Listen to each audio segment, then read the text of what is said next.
that one you shot at? That's small enough to hit.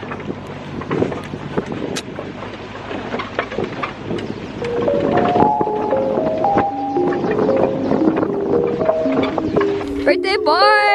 Yeah. So you're wobbly.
So the gangy is on a hunting spree right now.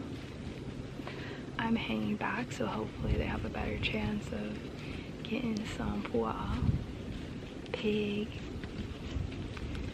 and yeah. I was just reading this book about how only once in a while in your life you come across a magical creature, aka like those horsies that I was chilling with, but like really magical. It's still the Don Juan Castaneda book that I'm reading from the last vlog if you watched it. Anyways, a magical creature doesn't follow routine, which makes it magical that we come across it and that it's not always something necessarily to hunt. And magical creatures are magical because not only do they not have a routine that we don't recognize, but in order to hang around a magical creature, you have to do things out of the ordinary. So that's kind of what I was doing around the horses, just to see how they were hanging out with it all.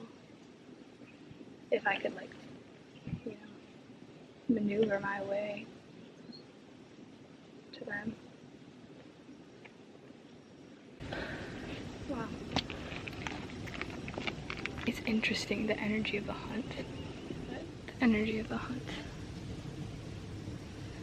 I feel I was mentioning the energy of the hunt because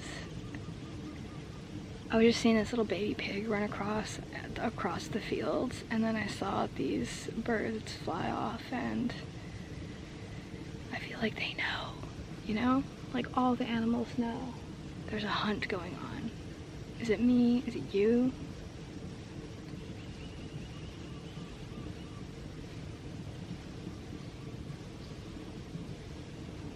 Is it me? Is it you?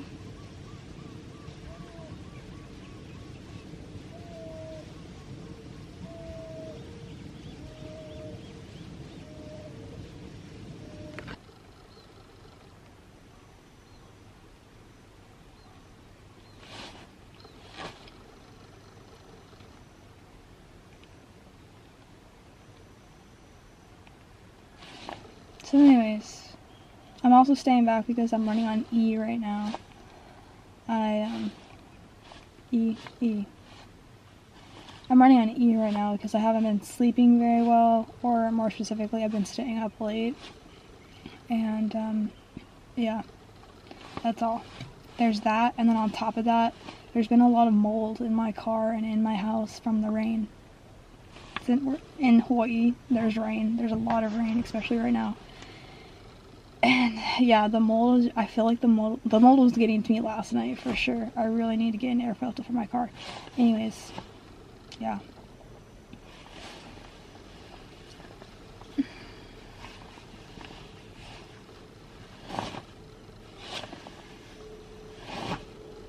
So I was vegan once.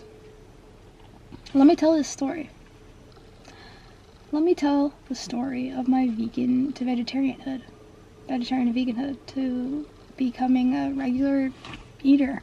I'm sure there's a name for it. Cannibal? So, I never really heard about veganism or vegetarianism that much until, like, maybe I was hearing about it in high school. It just, like, kind of slipped past my mind. I didn't care about the politics of it, whatever. In college, I didn't really care about it either, but very quickly in college, like, after my first semester, I became vegan, or vegetarian. I was reading this book that this man gave to me that really changed my life. Well, he gave me two books that both changed my life a lot, but the first book was the Science of Yoga? The Yoga Science? Nah. Oh, it's called The Holy Silence. It was called The Holy Science. So he gave me that book, and it just kind of talks about meditation and purifying your mind, is what I want to say. It was reminding me about of, like, what it is to be holy. Now I really want to read that book again. But there's a part on it where there's a section that really just hit me. Like, there was a lot of things in that book that felt very true within my heart, and I was following the logic of it, and it felt true to me. And so by the time that I got to this section, it was basically at the end, and it wasn't even an important section. It wasn't a section that was like, do this or don't do that. It was just very minor. It was just a very, like, it was almost like a footnote type. And I think that's what made me listen to it so much more, because I just really valued everything this person was saying. And he wasn't, this author or whoever it was, wasn't telling me to, like, you know, it's best if I do it like this, you know. It was just more like stating it in this way, which is that your vessel, your body is lighter when it eats more like water-based foods. I can't remember exactly the way that it described it, but just plant-based foods. It was just saying that when your body itself is lighter from eating lighter types of food, because it doesn't take as long for your stomach to digest, whereas meat and fish take longer for our stomach to process and poop out. Plants don't. And then because our body is lighter because of that, it's just like having like a consistent system flowing through you. Your mind also becomes cleaner, becomes lighter. And so I was like, fuck it, I'll do it tomorrow. So I did it.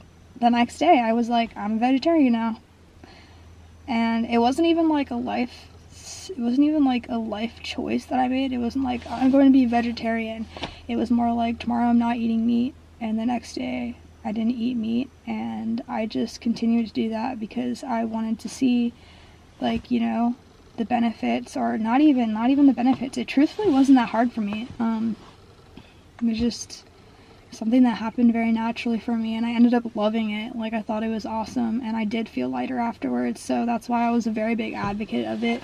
And that was only for one semester, and then I went home during the summer and I met my mom's running friend, and he was a vegan at the time, and he basically just told me, you think that you got hooked off of, like, meat and it's, like, feels so amazing, yeah? And I was like, it does. And he said, well, try being vegan, basically. He was saying that dairy and cheese are just substitutes for our meat addiction. We end up looking at cheese and dairy, and this is not everyone, of course. You can have a healthy balance of being a vegetarian. And there's, I mean, I don't have to put this all aside. I can put it all aside and be like, everyone's good, however you're evolving right now. But he was saying that when you're a vegetarian, you're using milk and dairy as, it's still addictive. It's an addictive substance in your system, and it's harder to kick than it is to kick meat and fish. And when he said that, I mean, I just took it as a challenge, honestly. I was like, oh, you're saying it's hard to not eat dairy and cheese? I was like, let's try it. I don't even care, like, why not? And I ended up loving it. I loved being a vegan as well, and I really did feel like it was helping the planet. Like, I felt like I was making conscious decisions in my life, even if they were the smallest things. It was like my way of contributing to stuff, But the reason I stopped veganism was I was in the Philippines. I was solo traveling by coincidence. I didn't think I was going to be solo traveling, but I just ended up solo traveling. And it was great. I'm happy that I now know how to travel in other countries on my own, and I don't have that fear anymore. But, so I was solo traveling the Philippines, and eventually I found myself at this, hostel tucked in like a gulch almost. It just felt super hidden away, and I was really the only person who was staying there for a while. There wasn't that many other people, besides the people who hosted the hostel, which were this family. And I ended up bonding with one of their little girls. I'm actually still friends with the whole family today. But their girl was probably she was a little younger than me. She is quite a few years younger than me. I don't know how old I was at the time, but I would say she was about 13 at the time. And she's awesome. And so they just took me in, and at the hostel you had to pay to buy your food, and the food was kind of expensive, and I didn't always want the food. Frankly, the food at the hostel was American, and but it was kind of the only place where I could get food, unless I wanted to do this huge excursion outwards to go get some food. And anyways, the family took me in. They're like, just eat with us. They just gave me, I could have been paying for food. I was living there, that was how they're partially getting money. And, well, yeah, this family was more so getting paid to be there, and versus, getting paid, the direct amount from me, Anyways, they taught me how to find these fish and find these they're kind of like oysters. I can't remember what they're called, and then we would cook them up and we would eat them there, and it was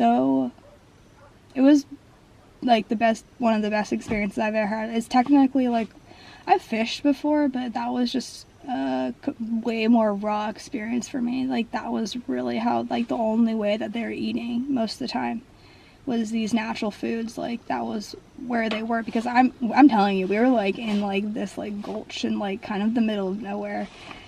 And so they fed me their fish, and they fed me their rice, and I was curious. I wanted to try what their dishes were like, and they were amazing. They were so good. There was one time this auntie cooked fish, but it tasted like chicken. And I actually liked it. When I was a vegan and vegetarian, I never craved chicken or meat. I just never craved it.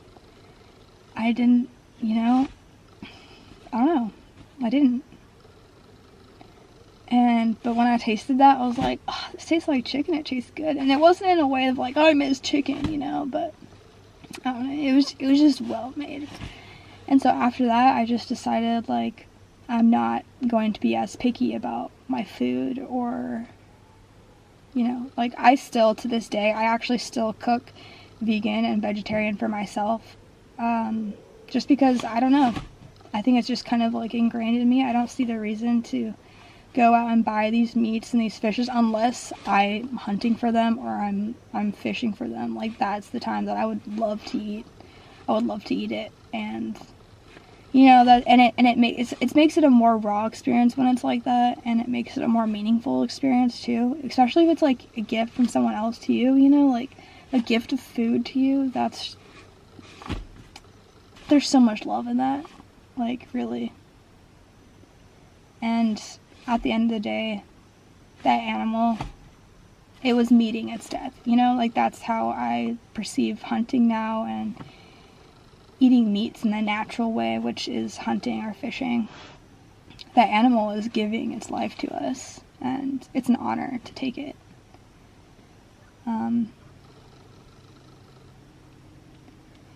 Yeah, so that's kind of where I'm at in, like, my food journey, although now I would say that I have been more lackadaisical about the types of meats that I eat, like, just because of being in, like, settings where it's my family or it's my good friends and they're cooking, like, this meal, you know, I think there's another term for it, I can't remember what it is, like, hospitarian, or, like, it's basically just, like, when someone's showing you hospitality, you reciprocate that by receiving it.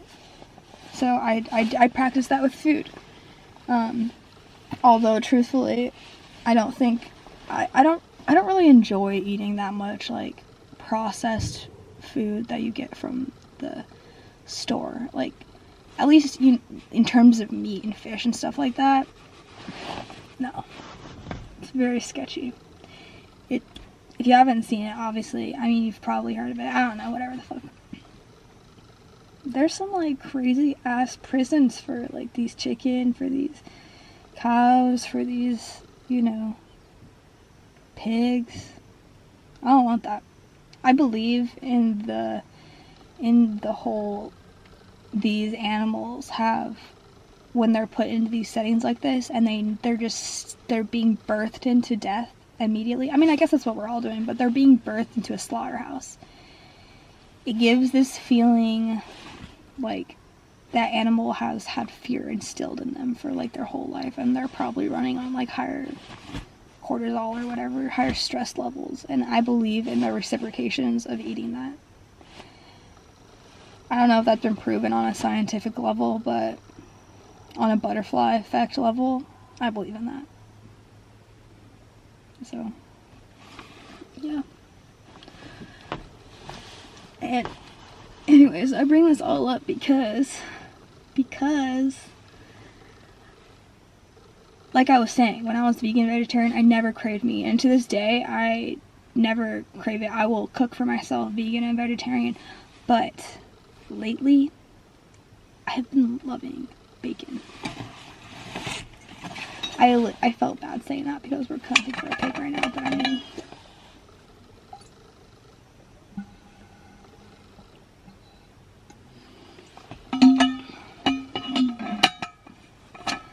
yeah, man.